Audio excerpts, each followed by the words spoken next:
Okay, for this first problem, we're going to have the f is the square root of x, and g is 3x squared minus 5x cubed. And this is because the stuff that you see under the radical here is going to be g, and the f is just that radical there. Next, we're going to compute the derivatives.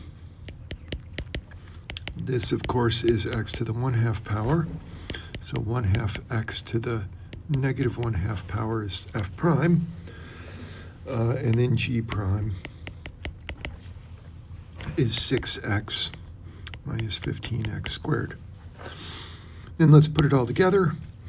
The derivative of f evaluated at g is going to be f prime evaluated at g times g prime. And so in the case of these functions, we have f prime 1/2 evaluated at g, so I'm going to put g in there, 3x squared minus 5x cubed, and then multiply this by g prime. Whoops.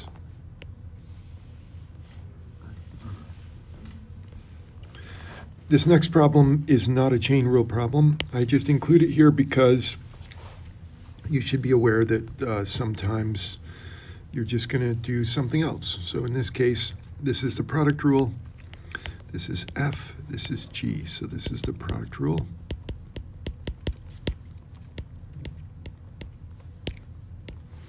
So f prime is 2, g prime is secant squared. And so we're going to do f times g prime plus g times f prime, or something like that. And this is going to be 2x times secant squared plus 2 times tangent.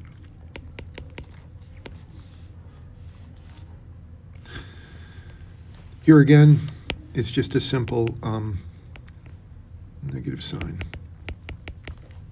So remember your basic derivatives. Okay, this is too easy. I guess I should have checked what was on this before publishing. Finally, something more interesting.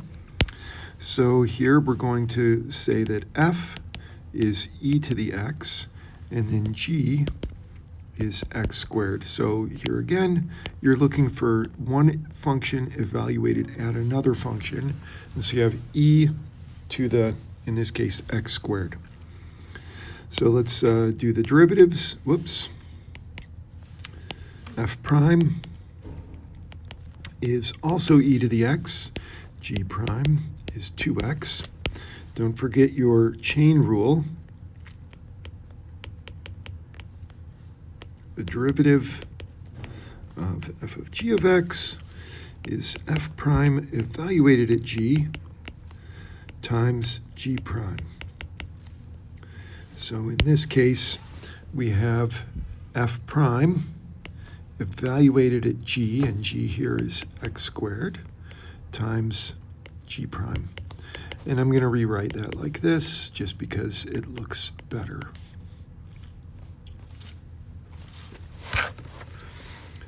Okay, this next one is secant of x, or 3x. So we have the f is secant, and the g is 3x.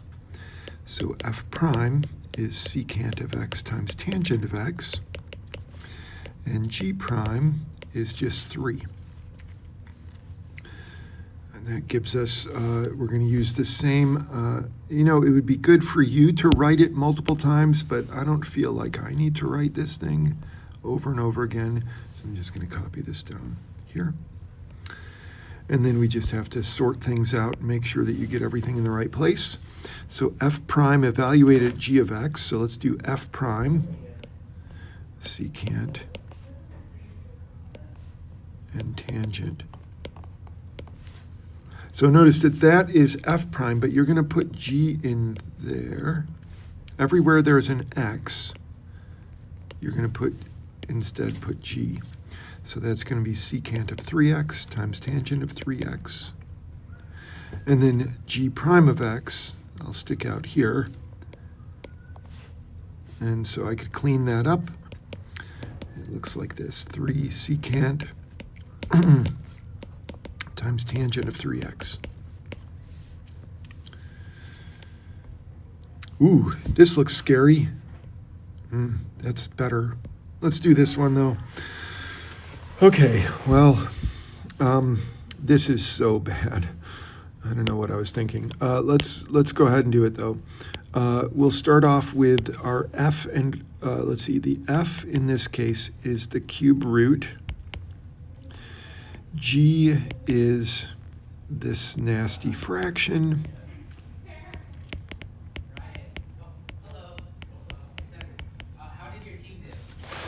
And then the f prime is easy enough. 1/3 x to the negative 2/3. G prime, on the other hand, is a pain. Quotient rule. So let's just talk through it. Low d high minus high d low over low low. Here, I'll just write this down. Low d high minus high d low over low low. So there it is. So that's what I'm going to use here. So in particular, we have low d high. That's going to be this stuff.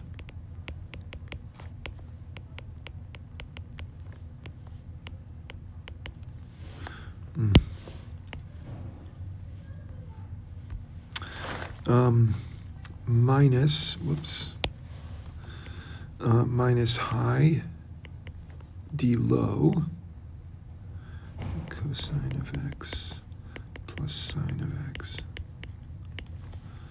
all over low low. Okay, before we were rudely interrupted, we were in the middle of this, and we were going to do low low, so that's going to be the bottom squared sine of x. And then the worst part for this is we're going to have to put this all together. So let's remind ourselves of the chain rule. That's up here.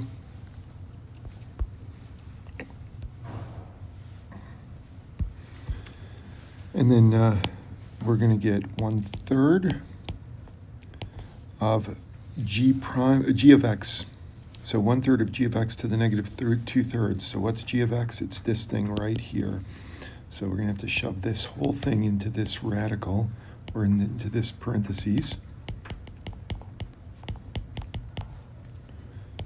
to the 2/3, and then multiply that times g prime of x, and g prime of x is all of this.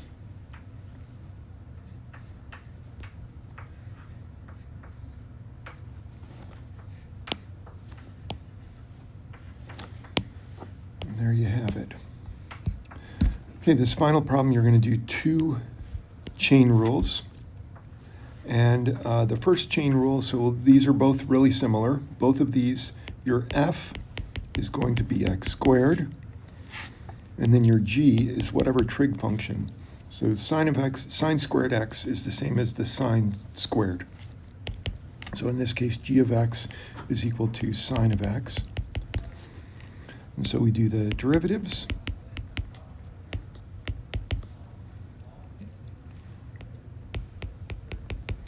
And then we remember the chain rule. It's printed at the top in red. So this is going to be 2 times, so this is f prime evaluated at g, times g prime. But bear in mind that that's just that bit. If we do the same thing with the cosine, just the only thing that's going to change is g and g prime. So this will be 2 times the cosine times the derivative of the cosine is the negative sine, and that all equals 0, interestingly. And that's it. Hopefully this helps. Let me know if there are any other needs for videos. Stop this video.